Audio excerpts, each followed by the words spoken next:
Alright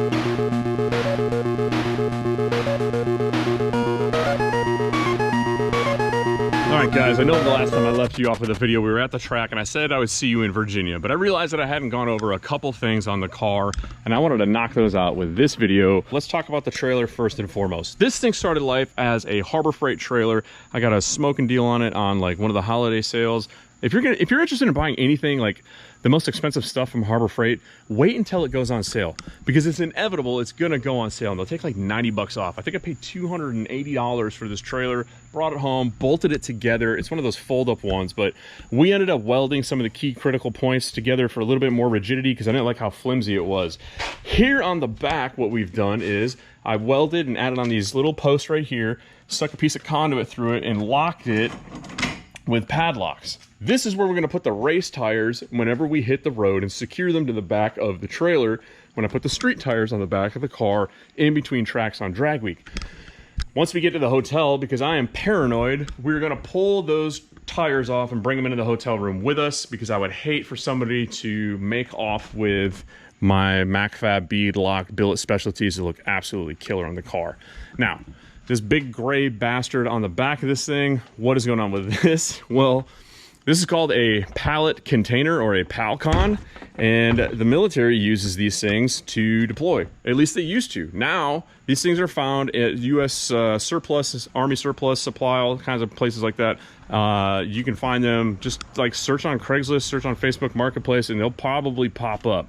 The cool thing about these things is they're fiberglass, they're rigid, so they're lightweight, they're super strong, and they're sealed up so they are weatherproof. And they hold a ton of stuff. You can see we got my toolbox in here, additional tools. I got a generator in the back. I got a spare set of cylinder heads, spare turbo, an easy up. I put some camp chairs in here and a whole bunch of other spare parts, plus all my racing gear, plus all of our luggage. And I built a shelf up top here to hold some other small stuff. I still got to figure out how I'm going to shove everything in here and make it easy to get at. But for now, this thing is great. Up front, we still got some additional room. I'm probably gonna put the jack up here and put the fuel jugs up here. I'd like to get it so I can put the fuel jugs inside of the PALCON at night and I don't want to have to worry about somebody making off with my fuel. But for all intents and purposes, this whole trailer setup is absolutely bitchin'. I am stoked on this thing and it came out great. Super handy, super modular, easy to set up any way I want to. All right then, now let's go over the big stuff inside of the car. As you can see, it is lit up like a damn club in here. Now, we put in these right here. You guys kind of may be laughing when you look at these, but laugh all you want. I don't have a dome light in this car, and now I do for the low price of 10 bucks from Amazon. And plus, check that out, they're dimmable. They draw like no current. It's on a toggle switch. You can flip it on and off. So it beats breaking out your phone and fumbling with it while you're trying to drive down the road. Just hit the switch and find whatever the hell it is that you are looking for. And it's not an overpowering glow, so I can still see out of the front of the car and not get pulled over. Did your parents ever tell you when you were a kid, if you turn the dome light on, you're gonna get pulled over? I got 3 kids, I still tell them that just so I don't have to deal with it. Anyway.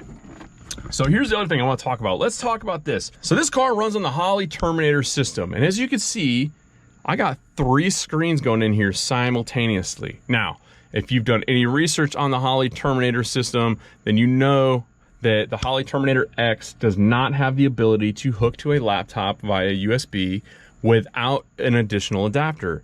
We do have that adapter, but how am I splitting that signal 3 ways? Well, I have the Holley 7.5-inch touchscreen display in here. This has 2 CAN connectors. Now, CAN stands for Closed Area Network, and in theory, a CAN network is infinitely splittable. Eventually, if you split it too many times, it's going to drop voltage, and you have to like add a jumper to it. 3 times of what we have here, it's not enough to cause any loss of information. But it's an information, it's a network. It talks to everything on that network. So the Holley system has a CAN, so this is hooked into this CAN connector, and then the screen is hooked into the ECU tucked behind the dashboard. And I have that CAN signal split an additional time with a CAN splitter from a third-party company but that's a handy little item to have. You can probably figure out how to make one on your own if you want to. Splitting that CAN signal in additional time allows me to hook it to one of those CAN to USB connectors from Holley and hook to my laptop. So I literally have the ability to hook up all 3 screens. This is my dashboard, replaces any gauges inside the car whatsoever. Also allows me to hook up a GPS speedometer to the thing for a very easy speedometer installation. It also allows me to data log directly to this, and it also gives me the additional 10 inputs and 10 outputs when I finally wire those all up, and all that is data logged to a USB thumb drive right here. So all I have to do when I want to start data logging, it works with gloves on. I tap the screen and I hit record and we are data logging. Now, in the event that I forget to data log, I have this, the 3.5-inch screen that comes with the Terminator set up all ready to do data logging for me as well. And it's based off of triggered data logs. So you can go right here, logging, and you can set up through here settings, and you have enable trigger. So mine is set for when I release the trans brake, it starts recording, and it records right there to that little micro SD card. So I have redundant data logging to make sure that I do not lose my data on a run, and I have the ability to hook up to a laptop without unhooking anything. I just plug a USB in here, and then the laptop is up and running, and all is good in the neighborhood. That may seem like a science project to a lot of you guys. It may seem overcomplicated, but right now where Holley is at with the Terminator software, they're making changes to it all the time. There's more updates and stuff like that coming. So hopefully in the future, this thing will be able to tune the Holley, and it'll kind of eliminate the need to have this thing. But I still like having this, because in the event that I am strapped into the car and I see the car in front of me, knock the tires off of it, and I think that maybe we have a little too much heat in the tune-up on the car, I want to take some power out of it, well, I can wave down any one of my buddies and say, hey, grab the handheld, because this thing's on a 10-foot long leash, and pull a couple degrees of timing out of it. Take a couple pounds of boost out of it up top. Whatever the case is, you can make changes on the fly right there. Now, eventually, down the road, I'm sure this thing right here is going to come up with the ability to tune. Or in the future, I will step up to a Holley Dominator, but it'll be absolutely seamless integration. Plug the Dominator in, load the tune-up in, and hit the ground running, and you're ready to go. So all in all, I love the ability for the Holley stuff. Like, it's kind of grow as you grow. Like, it's a la carte. The more you want, you can buy what you want along the way and nickel and dime this stuff to death, and then you end up with this bitchin' setup. So that's where we're at. All right, guys, here's the deal. It's midnight, Thursday, September 5th. About an hour ago, the National Hurricane Center, or the Weather Center, whatever, just came out with an update on this whole Hurricane Dorian thing. And now that thing has been elevated to a Category 3, which that's a major hurricane. I've lived in North Carolina on and off for the past about, 20 years? Man, that makes me feel really old. So I've dealt with a few hurricanes since I've lived here, and I'm telling you right now, a Category 3, especially when you're on the coast, is no joke. Last year, Hurricane Florence around this time came through here, and that was a Category 1, 2. It was kind of weak, but it lingered. It dumped a bunch of rain and caused a lot of flooding. That's where all the devastation came from. But now we're talking about a Category 3. That's a lot of wind power.